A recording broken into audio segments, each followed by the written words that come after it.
So I want to make a quick video to show you exactly how I annotate. Here is my book, Rose Under Fire, and at the beginning of the book, I have taped in my annotation guide. So it's nice and handy for me to look at and refer back to. Now, also handy, I have all of my highlighters. Those are going to be just right there handy where I can get to them. And here are my flags. Now, my flags have a little tab there that I can just go like that and place them right there inside the cover of my book. I also have with me a pencil so that I can make notes and my Post-it notes. All right, so Rose Moyer Justice, August 2nd, 1944, Hamble, Hampshire. Notes for an accident report. I just got back from Celia Forrester's funeral. I am supposed to be writing up an official report for the tempest she flew into the ground, since she's obviously not going to write it herself, and I saw it happen. And also because I feel responsible. I know it wasn't my fault. I really do know that now. But I briefed her. We both had tempests to deliver, and I'd flown one a couple of times before. Celia hadn't. She took off 10 minutes after me. If she'd taken off first, we might both still be alive. Interesting. All right, so my pink flag is character. I want to highlight this right now. She took off 10 minutes before me. If she'd taken off first, we'd both been alive. I'm also going to take my pink flag, plop that right here. So she's feeling guilty.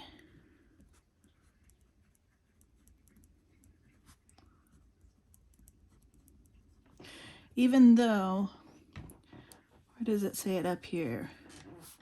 It wasn't my fault. I really do know that now, okay? I'm going to also highlight that. So she says that, but clearly, oh, let me remove that. She's still feeling guilty.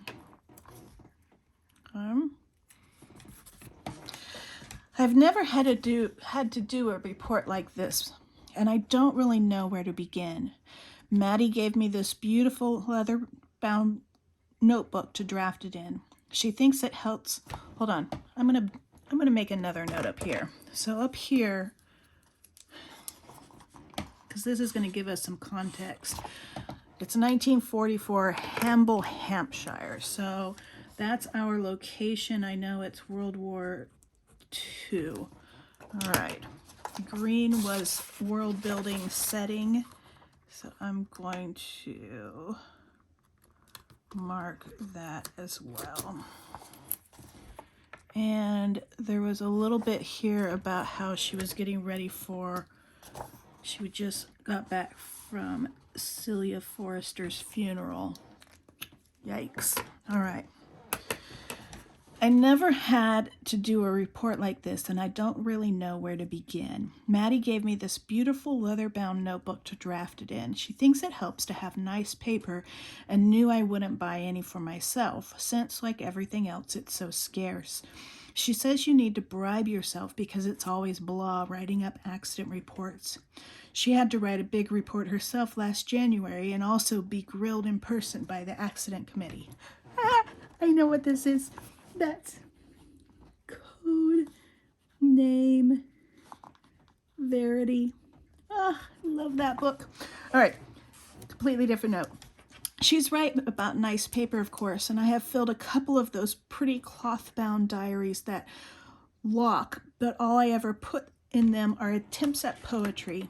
Too bad I can't put the accident report into verse. Ooh, okay, so she's a poet.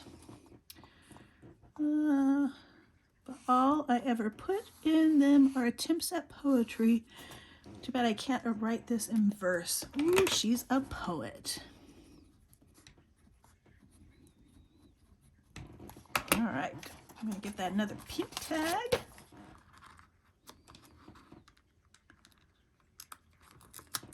There we go.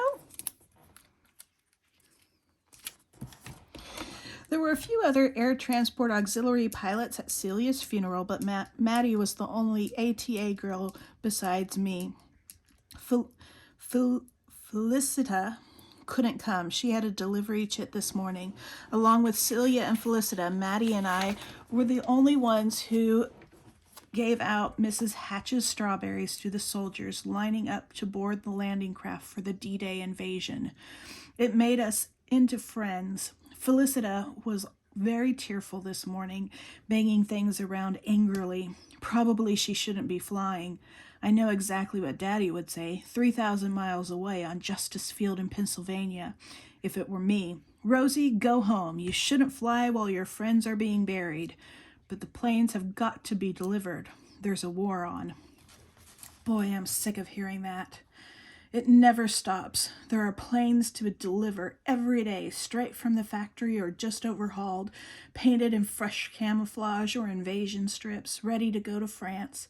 I got thrown in at the deep end when I stepped off the ship from New York 3 months ago, and before the end of May, I was delivering Spitfires, real fighter planes from Southampton's factories near the Hamble Aerodrome to just about every airbase in southern England. Oh, I'm going to pause right there because that gives it a little bit of world building. So let's see. I got thrown into the deep end when I stepped off the ship from New York 3 months ago, and before delivering at the Southampton factory, southern England. Okay, so that's world building, which is green.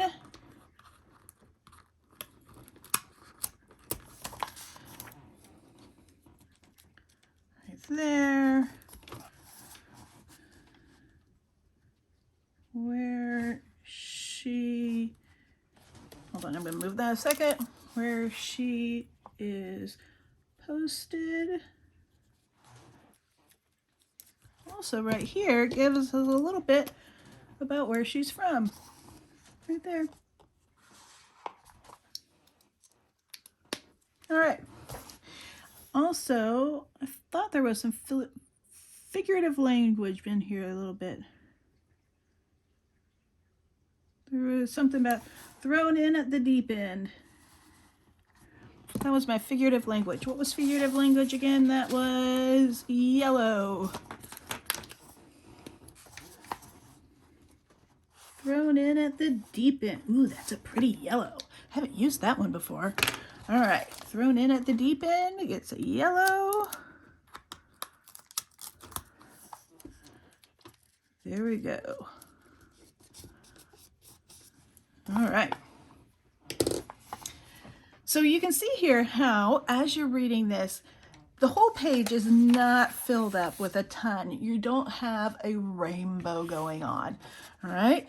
And as you read, you've got your notes in there. I've got my figurative language. What I should do is I should mark what type of figurative language that is, make a note in there of how that is, and I would just keep going and reading along and making notes in here as I read, and that way as your book fills up, you can see all of the tabs. It would get lots of colors and rainbows of tabs in there, and it looks wonderful. And then as you get projects where you have to look for characters or examples of figurative language or examples of world building, you can just find the correct tab, the correct color, and flip directly to it. See, here's some more that I had marked for other things. All right, so that's how that works.